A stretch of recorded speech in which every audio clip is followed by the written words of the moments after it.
Hello guys, welcome to my channel Deepa education J. आज की इस वीडियो में हम एक बहुत ही इम्पॉर्टेंट टॉपिक पर चर्चा करेंगे जो सीटेट 2024 से रिलेटेड होगा, जिसकी परीक्षा कल है। आपको पता है कि 21 जनवरी को इसकी परीक्षा आयोजित होनी है, ध्यान रखिएगा। और 21 जनवरी है कल। तो एग्ज़ाम से पहले आपको क्या पढ़ना है, क्या करना है, इस बात का विशेष ध्यान रखिएगा। और इस वीडियो को स्टार्ट करने से पहले एक सभी बहुत ही महत्वपूर्ण बात सभी अभ्यर्थियों के लिए कि एग्ज़ाम के समय ये जो समय चल रहा है वो है बहुत ही ज़्यादा सर्दी चल रही। तो आपको सबसे पहले अपने ध्यान रखना है कि आप बीमार ना पड़े। और चूंकि सेंटर थोड़े दूर जाएंगे, बहुत से बच्चों का दूसरी जगह भी जा सकता है, तो उन तमाम अभ्यर्थियों के लिए सबसे ज़्यादा इम्पॉर्टेंट है कि ठंड का विशेष ध्यान रखिए। ठंड बहुत ज़्यादा है और कुछ 8 से 1 हफ्ते का टाइम जो है वो दिया गया है, जहाँ वहाँ ठंड बताया जा रहा है कि पड़ेगी। तो आपको करना क्या है कि आपको पहले ठंड से बचना है, क्योंकि आप ठंड से बचेंगे जब आप बिल्कुल ठीक रहेंगे, फिट रहेंगे, तभी आप एग्ज़ाम दे पाएंगे। तो सबसे पहला इंपॉर्टेंट काम ये करना है कि आपने एकदम एग्जाम के टाइम, एग्जाम के दौरान आप बिल्कुल ठीक रहें, स्वस्थ रहिए। तो इस बात का विशेष ध्यान रखिएगा। अब हम पढ़ाई पर चर्चा करते हैं कि एग्जाम से पहले क्या पढ़ें। बच्चे बहुत कंफ्यूज हो गए। अभी एक दिन पहले मैंने जो वीडियो डाला था तो पर्सनली मुझे बहुत मैसेज आया था कि मैम आप बताइए कि हम लोग पढ़ें क्या। ठीक, तो उन्हीं अभ्यर्थियों के लिए मैंने जो है बना दिया हुआ है ये वीडियो। हालांकि ये वीडियो देखने से बहुत ज़्यादा आप इंस्पायर्ड भी होंगे। और अभी एग्ज़ाम से एक दिन पहले जो बच्चे बहुत ज़्यादा नर्वस हो जाते हैं, जो बच्चे बिल्कुल कंफ्यूज हो जाते हैं कि उनको पढ़ना क्या है, क्या क्या पढ़ डाले हैं और अब उन्हें क्या पढ़ना है लास्ट में, वो नहीं इन्हें पता होता है, उनके लिए। तो अगर सेशन पसंद आए तो प्लीज़ चैनल को लाइक कीजिए, सब्सक्राइब कीजिए, शेयर कीजिए। तो सबसे पहले काम आपका ये है कि आप पहले जितना पढ़ रखे हैं, जो भी सेशन आपने पढ़ा हुआ है, जहाँ से भी पढ़ा हुआ है, उस सेशन को आप पहले से अच्छे से रिवीजन करिए। एक दिन का टाइम आपके पास बचा है, उस एक दिन के टाइम में आप जितना भी प्रीवियस ईयर के क्वेश्चन सॉल्व किए हैं, जितना प्रीवियस ईयर में आपने पढ़ा हुआ है, उन सारे सेशन का आप एक बार बहुत अच्छे से रिवीजन करिए, फटाफट रिवीजन करिए। शॉर्ट नोट बना रखा हुआ, उस शॉर्ट नोट को और भी शॉर्ट माध्यम से आप क्या करिए, रिवीजन करिए। क्यों? क्योंकि शॉर्ट नोट हम अपनी सहूलियत के हिसाब से बनाते हैं। चीज़ें समझ में आ रही हो तो प्लीज़ चैनल को लाइक कीजिए, सब्सक्राइब कीजिए, शेयर कीजिए। शॉर्ट नोट का मतलब ये होता है कि आप इतना बड़ा पैरा है, आप इतने बड़े पैरा को सिर्फ 2 लाइन में लिखते हैं और इसी 2 लाइन को आप पढ़ते हैं और इतना बड़ा पैरा आप सॉल्व कर लेते हैं। तो आपको इस बात का विशेष ध्यान रखना है। और जो सबसे ज़्यादा इम्पॉर्टेंट है वो ये है कि लैंग्वेज में अभ्यर्थी क्या करते हैं कि आते हुए प्रश्न को क्या करते हैं, 2 बार पढ़िए। क्यों? क्योंकि लैंग्वेज में बच्चे ऐसा होते हैं कि इतनी जल्दी में होते हैं, इतना जल्दी में होते हैं, जबकि आपके पास टाइम इनफ होता है। 150 प्रश्न के लिए आपको जो 2.5 घंटे का समय दिया गया है वो बहुत इनफ है। आपको करना क्या है कि आप आते हुए प्रश्न को, आपको गलती नहीं करनी, आपको उसको 2 बार पढ़ना है। और सबसे ज़्यादा सीडीपी में आपको अब लास्ट मोमेंट में क्या पढ़ना है, लेव वाइगोस्की, जीन पियाजे, अक्षमता मतलब जो बच्चे असक्षम है, जैसे डिसलेक्सिया, डिस्ग्राफिया, डिसकैलकुलिया के बारे में डिटेल में पढ़ लेना है।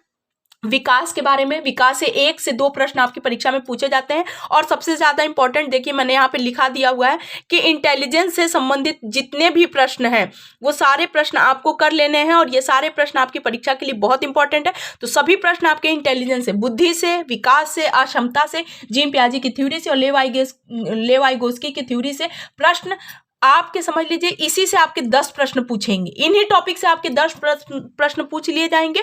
तो आपको करना क्या है कि आप इन 10 प्रश्नों के लिए, और आपको मैं बता रही हूं कि अगर आप सीडीपी बहुत अच्छे से पढ़े होंगे तो आप 30 में 30 करेंगे, 29 भी नहीं, 28 भी नहीं, 30 में से 30 कर लेंगे। अगर आपने सीडीपी बहुत अच्छी तरीके से पढ़े हुए हैं और आपने प्रीवियस ईयर के क्वेश्चन अगर आपने लगाए हुए, आप 30 में 30 करेंगे, गारंटी।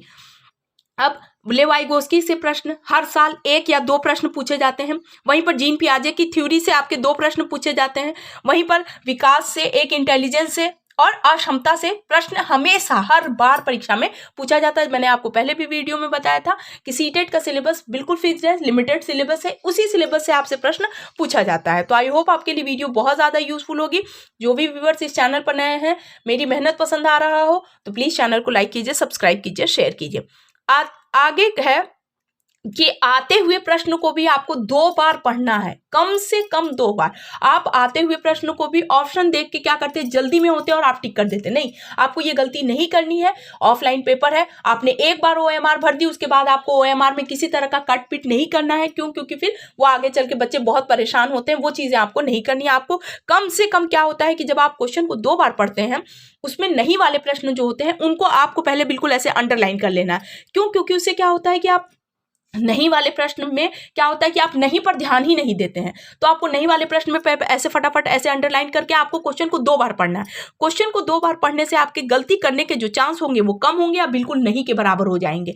तो आप क्या होते हैं कि फटाफट बहुत जल्दी जल्दी में पढ़ते हैं और ऑप्शन देखकर आप टिक कर लेते हैं। बहुत से स्टूडेंट ऐसे होते हैं सिर्फ ऑप्शन देखते हैं और टिक कर देते हैं। नहीं, आपको क्वेश्चन को 2 बार पढ़ना है, आते हुए प्रश्न को भी 2 बार पढ़ना है, ताकि गलती के चांस बिल्कुल ना हो, बिल्कुल भी ना हो। अब आती है सबसे ज्यादा जरूरी और सबसे ज्यादा इंपॉर्टेंट, वो ये है सब्जेक्ट वाले बच्चे और लैंग्वेज के प्रश्न को कैसे करें। ठीक, अब देखिए सब्जेक्ट में क्या होता है, जो बच्चे SST लिए होंगे उनके लिए वीडियो बहुत ज्यादा इंपॉर्टेंट होगी। सब्जेक्ट के प्रश्न आप कैसे सॉल्व करें, और लैंग्वेज के प्रश्नों के लिए मैंने आपको बता दिया है कि लैंग्वेज में आपको प्रश्नों को बहुत ही आराम से पढ़ना है और उनको आराम से करके ऑप्शन को देख के ध्यान में रखते हुए आपको सॉल्व करना। अब सब्जेक्ट वाले प्रश्न क्या करें, SST वाले बच्चे, तो देखिए लैंग्वेज के प्रश्न जो होते हैं और जो सब्जेक्ट के प्रश्न होते हैं, तो यहाँ पर सब्जेक्ट है, सब्जेक्ट के प्रश्नों को आप अपने वास्तविक जीवन से जोड़कर उन्हें सॉल्व कर सकते हैं। इसके अलावा जो प्रश्न बिल्कुल भी नहीं आते, देखिए ऐसा बहुत से होता है, SST में 60 क्वेश्चन होते हैं और इसमें से लगभग 30 से 35 प्रश्न ऐसे होते हैं जो बच्चे पढ़े ही नहीं होते हैं, उन्हें समझ में नहीं आता है कि इसका आंसर क्या करें। तो आपने करना क्या है कि 30 क्वेश्चन आपको ऐसे बने हुए होते हैं। देखिए सीटेट का जो एग्जाम होता है वो वास्तव में इन चीज पर डिपेंड करता है कि आपका नजरिया एग्जाम के अलावा आपके जो रियलिटी लाइफ, जो आप रियल लाइफ जोड़ रहे हैं, उनसे कैसे आप कनेक्ट कर पा रहे हैं उन क्वेश्चन को। आपको ना आते हुए प्रश्न, आप प्रश्न को सॉल्व कर सकते हैं यदि आप पहले ऑप्शन को एलिमिनेट कर लें।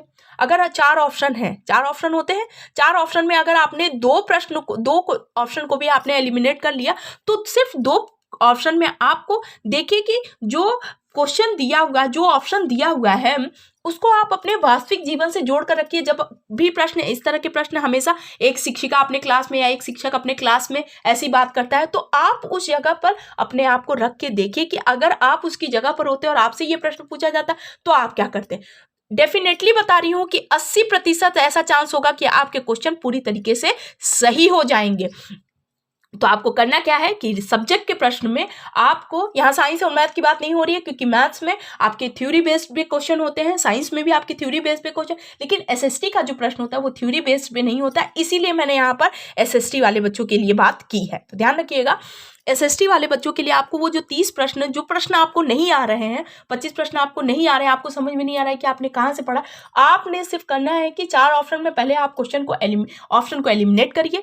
जैसे देख लीजिए कि ये नहीं, ये तो बिल्कुल नहीं होगा, ऐसे वाले ऑप्शन को आप पहले एलिमिनेट करिए। और अगर आपके पास 3 ऑप्शन भी बचे हैं तो आप 3 ऑप्शन में से प्रयास करिए कि जब आप प्रश्न शुरू होता है, एक शिक्षिका अपने कक्षा में ऐसा करती है, एक शिक्षक अपने कक्षा में ऐसा करता है, तो आप उस जगह पर अपने आप को रख कर देखिए कि अगर आप उस जगह पर होते तो आप किस तरीके से उसको सॉल्व करते हैं, आपका क्या डिसीजन होता है। क्योंकि इस बेस पर आपके सीटेट के प्रश्न बनाए जाते हैं। हम लोग सोचते हैं कि कहाँ से प्रश्न आ गया, कहाँ से, ये तो दिया ही नहीं था। नहीं, यह आपके सिर्फ और सिर्फ कॉमन सेंस पर भी डिपेंड करता है और आप अपनी रियल लाइफ से अपनी पढ़ाई को किस तरीके से कनेक्ट करते हैं, ये भी चीजें पर डिपेंड होता है। तो आई होप ये सारी चीजें आपको समझ में आ रही हूँ। आप बिल्कुल सब्जेक्ट के प्रश्न पर आपको ऐसे ही करना है कि 4 ऑप्शन में आप पहले ऑप्शन को एलिमिनेट करिए। 4 ऑप्शन में अगर आपने 2 ऑप्शन भी एलिमिनेट कर लिए तो आप 2 ऑप्शन में अपने आप को उस जगह पे रख कर देखिए कि अगर ऐसा पूछा जाता तो क्या होता।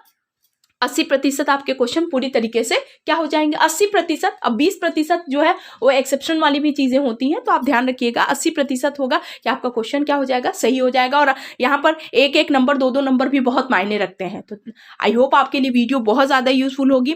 एक बार फिर उन तमाम अभ्यर्थियों को very very all the best कल के एग्जाम के लिए। आप बहुत अच्छे से तैयारी करिए, बहुत अच्छे से पढ़ाई करिए और आप बिल्कुल से बिल्कुल सफल होइए, ऐसी मैं आशा करती हूँ, ऐसी हार्दिक शुभकामनाएं आपको। आई होप आपके लिए वीडियो बहुत ज़्यादा यूजफुल होगा। तो जो भी व्यूअर्स इस चैनल पर नए हैं, चैनल को लाइक कीजिए, सब्सक्राइब कीजिए, शेयर कीजिए। Thank you so much.